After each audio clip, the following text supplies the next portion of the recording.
गई है। नमस्कार दर्शकों, मैं हूं प्राची और आप देख रहे हैं MNS न्यूज। आइए शुरुआत करते हैं इन प्रमुख खबरों के साथ। पहले वैकल्पिक घर दो फिर तोड़ो इमारत, भिवंडी की कोहिनूर बिल्डिंग के रहिवासी का विरोध। प्रशासन ने फिलहाल रोकी कार्रवाई। महाराष्ट्र के भिवंडी में दुर्घटनाग्रस्त कोहिनूर इमारत को लेकर रहिवासी और प्रशासन के बीच तनाव की स्थिति बन गई है। सुरक्षा कारणों से इमारत की A और B विंग में रहने वाले 108 परिवारों को पहले ही बाहर निकाल दिया गया है। इसके बाद नगर निगम ने इमारत को गिराने की कार्रवाई शुरू करने की तैयारी की, लेकिन रहिवासियों के विरोध के चलते फिलहाल यह कार्रवाई रोक दी गई है। रहिवासियों का कहना है कि जब तक उन्हें स्थायी वैकल्पिक आवास की लिखित गारंटी नहीं दी जाती, तब तक वे किसी भी कीमत पर इमारत का पड़काम नहीं होने देंगे। उनका आरोप है कि प्रशासन उन्हें बेघर करके इमारत तोड़ना चाहता है, जबकि उनके पुनर्वास को लेकर अब तक कोई ठोस आश्वासन नहीं दिया गया है। विरोध प्रदर्शन के दौरान बड़ी संख्या में रहवासी मौके पर जुट गए और प्रशासन के खिलाफ नारेबाजी की। हालात को देखते हुए नगर निगम ने फिलहाल तोड़फोड़ की कार्रवाई स्थगित कर दी है। अब प्रशासन और रहिवासी के बीच पुनर्वास को लेकर बातचीत जारी है। यह मामला सिर्फ एक जर्जर इमारत का नहीं, बल्कि सैकड़ों लोगों के आशियाने और उनके भविष्य से जुड़ा है। अब सभी की नजर इस बात पर है कि प्रशासन पुनर्वास की मांग पर क्या फैसला लेता है और कब तक इस विवाद का समाधान निकलता है। 61,000 का लैपटॉप ऑर्डर किया, पार्सल में निकला पत्थर। अनबॉक्सिंग वीडियो बना सबसे बड़ा सबूत, साइबर पुलिस ने दिलाया पूरा रिफंड। उत्तर प्रदेश के प्रतापगढ़ से ऑनलाइन शॉपिंग में कथित धोखाधड़ी का एक हैरान करने वाला मामला सामने आया है। एक युवक ने ऑनलाइन 61,450 रुपए का लैपटॉप ऑर्डर किया था, लेकिन जब उसने पार्सल खोला तो उसमें लैपटॉप की जगह कथित तौर पर पत्थर मिला। हालांकि युवक की सूझबूझ ने उसे बड़ा नुकसान होने से बचा लिया। युवक ने डिलीवरी के समय पूरे अनबॉक्सिंग की वीडियो रिकॉर्डिंग की थी, जिससे उसने शिकायत के दौरान अहम सबूत के तौर पर पेश किया।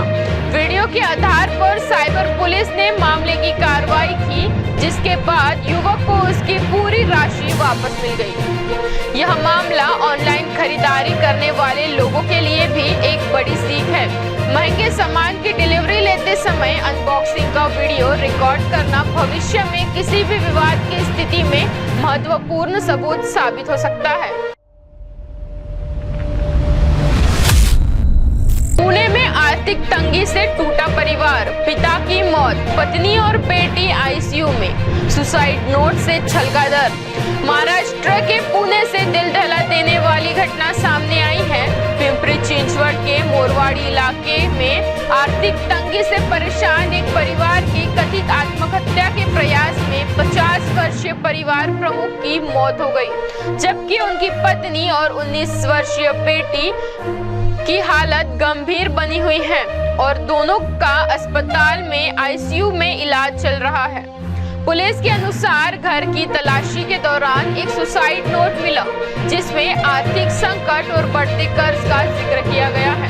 प्रारंभिक जांच में आशंका जताई गई है कि परिवार ने इसी वजह से यह कदम उठाया। घटना की सूचना मिलते ही पुलिस मौके पर पहुंची और तीनों को अस्पताल ले जाया गया, जहां डॉक्टरों ने परिवार के मुखिया को मृत घोषित कर दिया।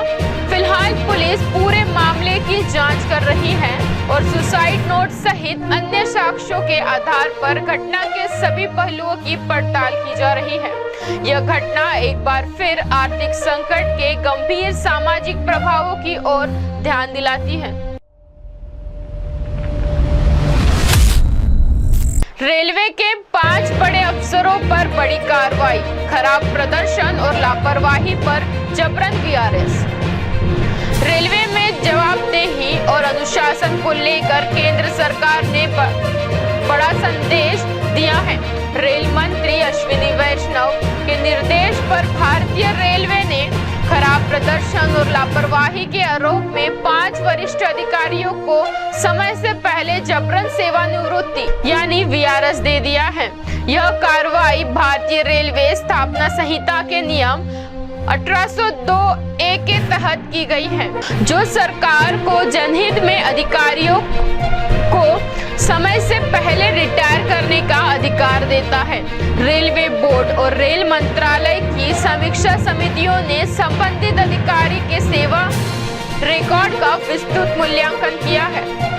इस दौरान उनकी वार्षिक प्रदर्शन मूल्यांकन रिपोर्ट यानी APAR, ईमानदारी से जुड़े रिकॉर्ड, सतर्कता विभाग की रिपोर्ट, अनुशासनात्मक कार्रवाई का इतिहास, अन्य महत्वपूर्ण सेवा दस्तावेज की जांच की गई है।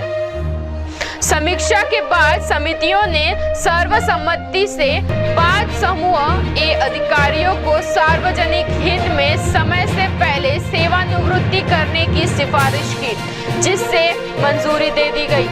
जिन अधिकारियों पर कार्रवाई हुई है उनमें भारतीय रेलवे स्वास्थ्य सेवा के 2 वरिष्ठ अधिकारी, उत्तर रेलवे में भारतीय रेलवे सिविल इंजीनियर सेवा के 2 अधिकारी और पश्चिम रेलवे में भारतीय रेलवे यातायात सेवा का 1 वरिष्ठ अधिकारी शामिल है। रेलवे की ओर से जारी प्रेस विज्ञापन में कहा गया है कि संगठन भ्रष्टाचार, ईमानदारी की कमी और अक्षमता के प्रति जीरो टॉलरेंस की नीति पर काम कर रहा है।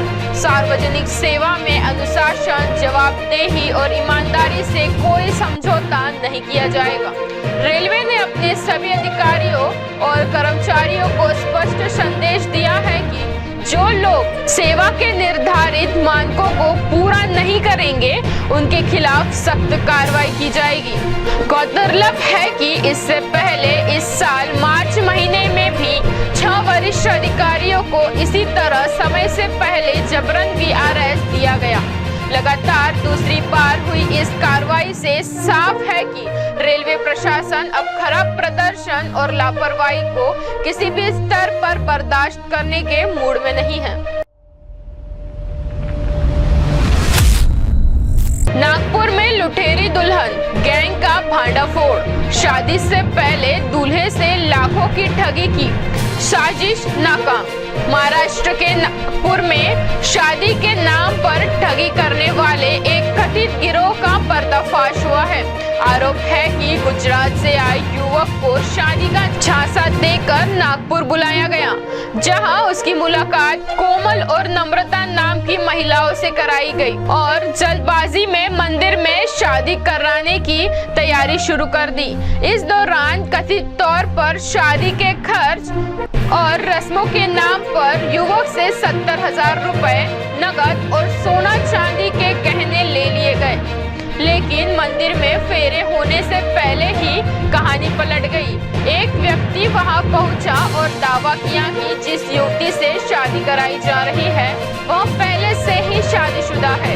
इसके बाद युवक को अपने साथ ठगी का एहसास हुआ और उसने तुरंत पुलिस में शिकायत दर्ज कराई। शिकायत के आधार पर पुलिस ने दोनों महिलाओं को गिरफ्तार कर लिया, जबकि गिरोह के अन्य सदस्यों की तलाश जारी है। शुरुआती जांच में पुलिस को शक है कि यह गिरोह शादी का झांसा देकर अविवाहित युवकों को निशाना बनाता था और उनसे नकदी व गहने ठगता था। मामले की विस्तृत जांच जारी है। ऐसे ही बड़ी खबरों के लिए जुड़े रहिए MNS न्यूज के साथ। आप देख रहे हैं MNS न्यूज, सच